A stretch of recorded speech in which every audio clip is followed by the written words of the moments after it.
today's vlog. We are celebrating the 18 years of God goodness in LHBC Church. LHBC is already a church naman. So, come with us. Hi! Let's go.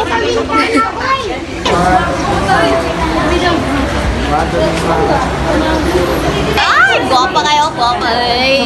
Ay, video di ay. Yes! Ha? Pa-picture sila.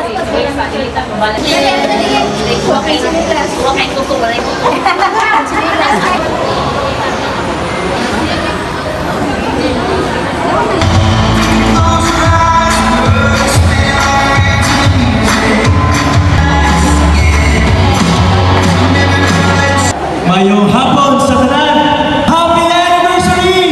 Happy anniversary!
to his one and only wife, Ma'am Janet, and a father to his two sons, Ike John and Dian Mir.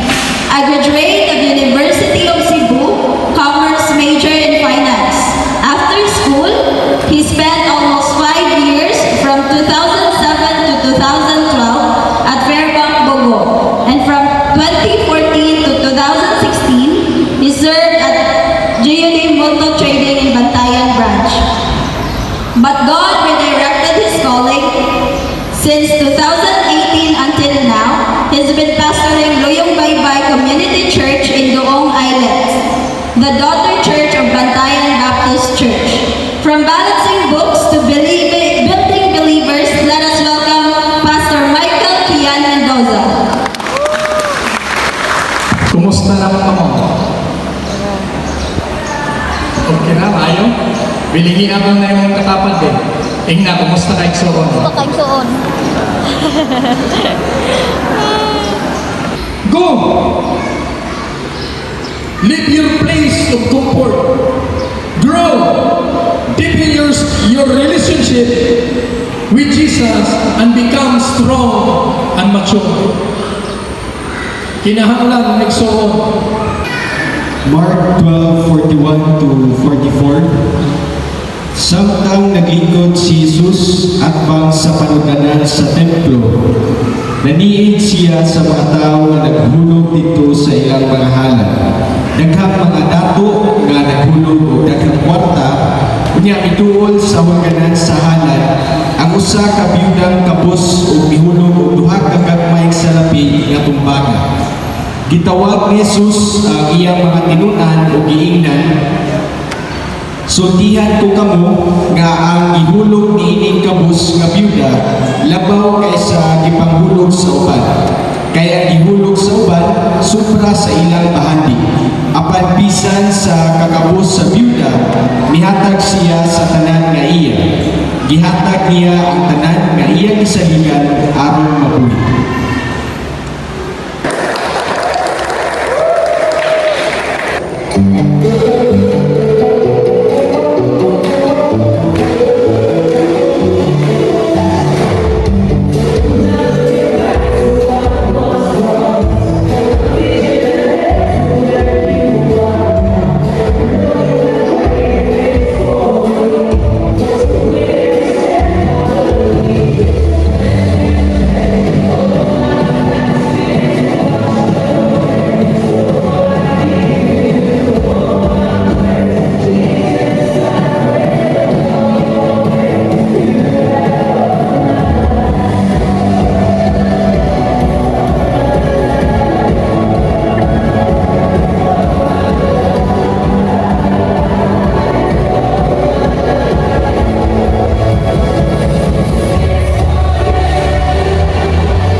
opposite. Kuya, na ice cream mo. Ay, ko ba? Ayaw, susi ba kayo malapot yung laway? Ang bata.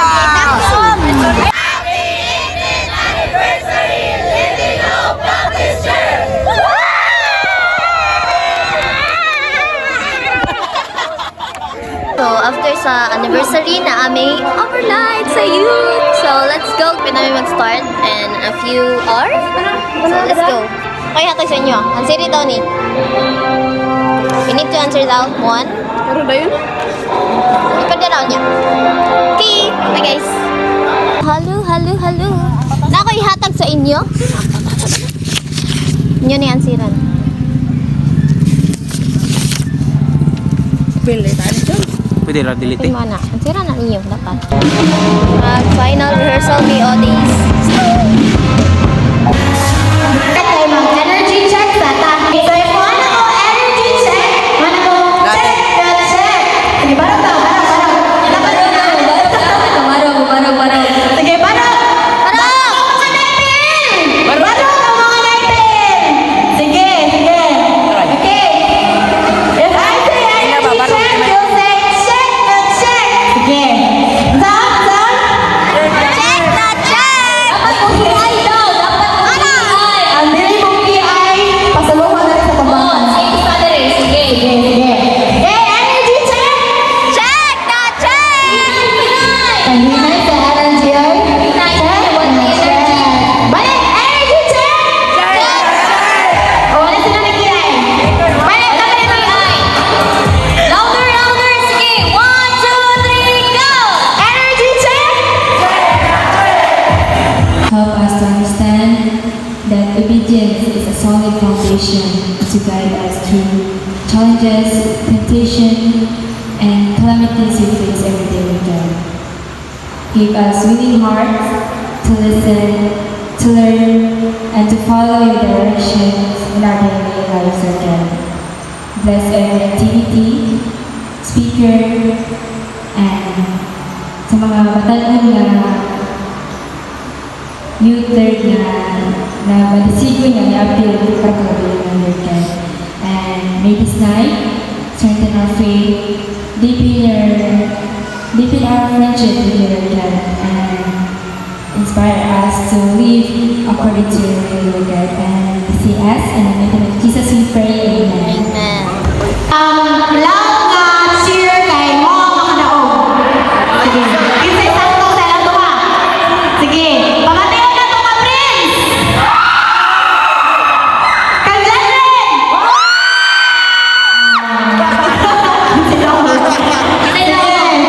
Sige, isa.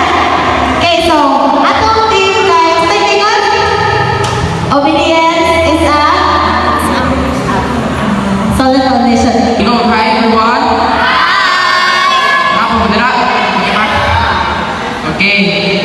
So karon ato ang day. Dungan tagbasa 1 2 3 go. Obedience As a solid foundation.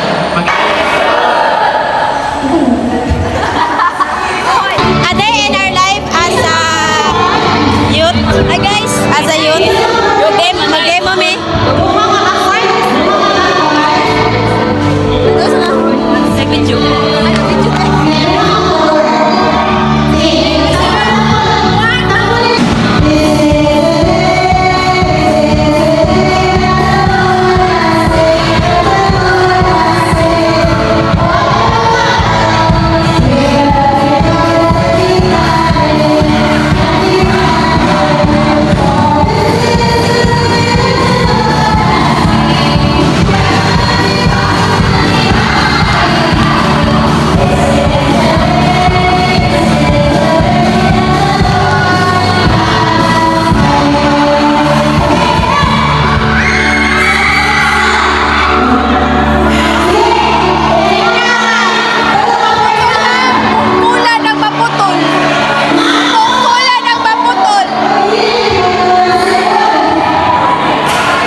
So let's pray, let's bow our heads, and let's reflect sa atong nagran karon, and let's pray. Ang pag-pray, ang pag-devotion, ang pag-sermon ang ating Ginoo.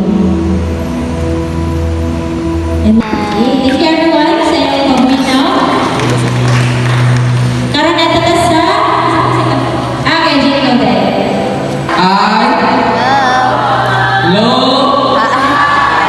Okay. Ang mga gipang subawan. Ay, katulong kong dito na eh. Grabe, Jun. Ay, nagawang kayo dito sa niya. Hindi ko tarong surya. Pero ka pag-yapon. Station 1, Station 2, 3, 4. Okay? Kami na yung cluster ng station. Also, kinalasan na ito 4, 3,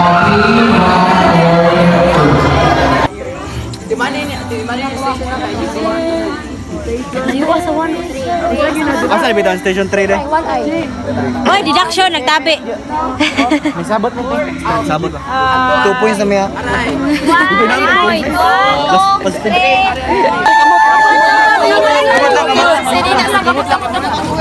Yes, sa teaching mo, say mas dali. Kano sa ka station? Station 1. Okay, okay. Sige, ano? Balik na. Sila na po? Kamu na po? Yes.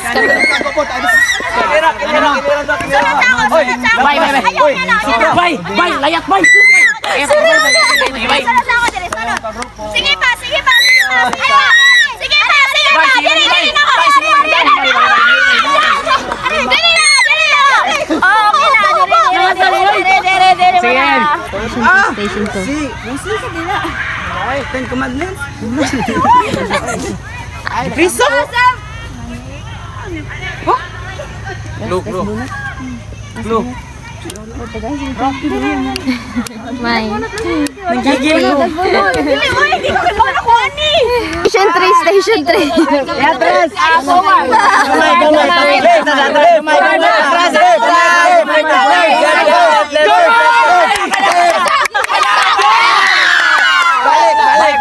Balik na pod. Four? Station 4. Sa game ninyo yun, sa game. Ano-anay? Anot boy. Ano-ano? Scuba. Dali ra kayo mo, dili na magdali. Sayo na kayo mo agad. Katulag yun na, no? Yun na naman. Hello guys! Hi, Bijasha! Hello!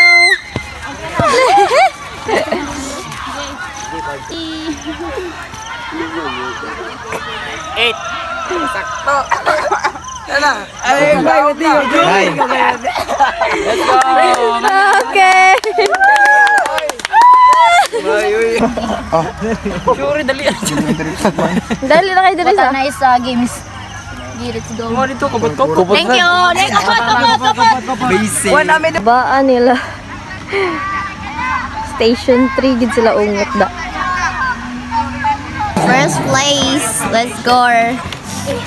Obedience as a solid foundation. Matthew 7:24 to 27. Ihatag niyo ang tulo ka key points. Obedience reveals your character. Balik. Sige, 1, 2, 3, go. Obedience reveals your character. Obedience reveals your transformation. Obedience reveals your foundation. First honor. Okay.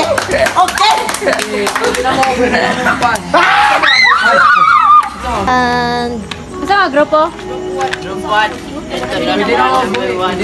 Ang saingon ninyo. o sa ingon ninyo. 1, 2, 3, go. Obedience as a solid foundation. Matthew 7:24 to 27. Third place. Oops, ara madara. Line. Sa mga group? Sige, sa team. Obedience as a solid foundation. Sa verse. Matthew 7:24 to 27. Ang saan daw kabutang nga dapat natong i-obey? The greatest commandment, the great commission. Okay.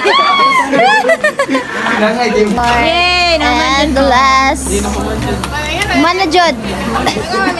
Sige. Gaya, oy, gaya. 1, 2, 3, go. Obedience as a solid foundation. Matthew chapter 7, verse 24 to 27. Okay.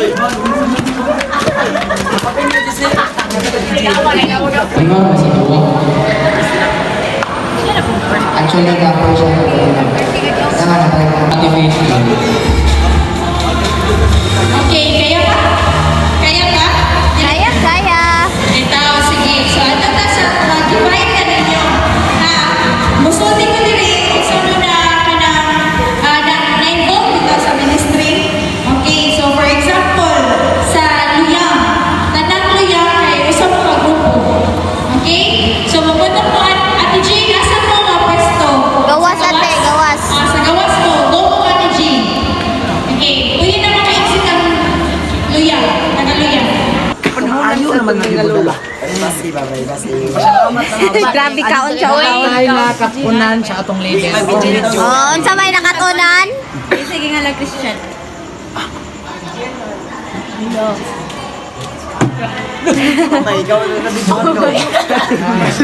Mana ang orientation. So, let's go guys to the next activity.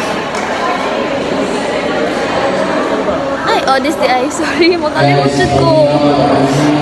Rimara mi Odis. Yay! It's done. Thank you, Lord. Hi, Odis. It's 1 a.m. na. And mag-sleep na may kaysa yung pag-iugma. Bye!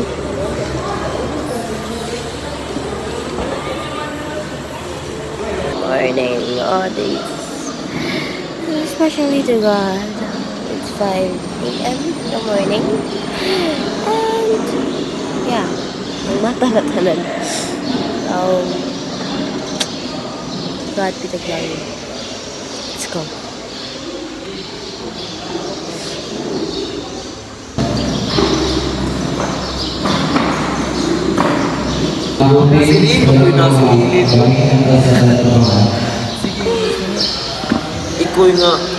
Based on our reflections, praise God. Ito naman sila.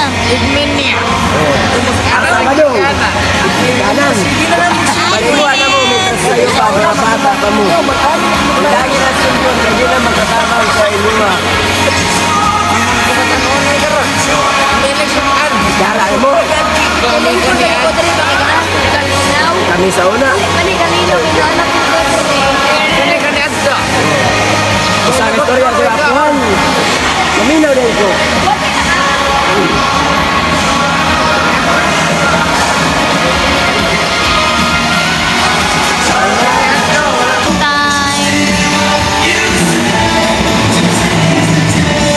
It's ready. Mga cookeries. Awarding.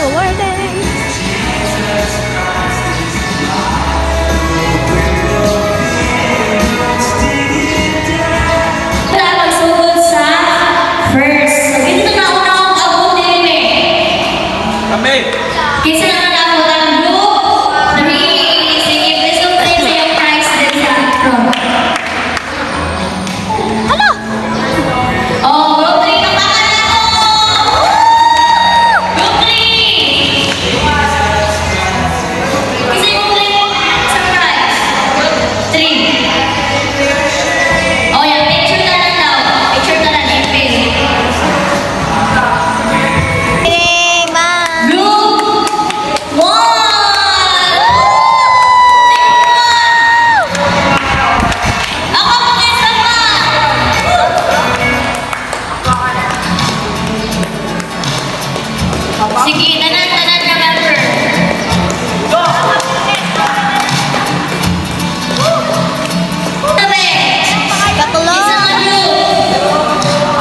Na-enjoy mo sa overnight?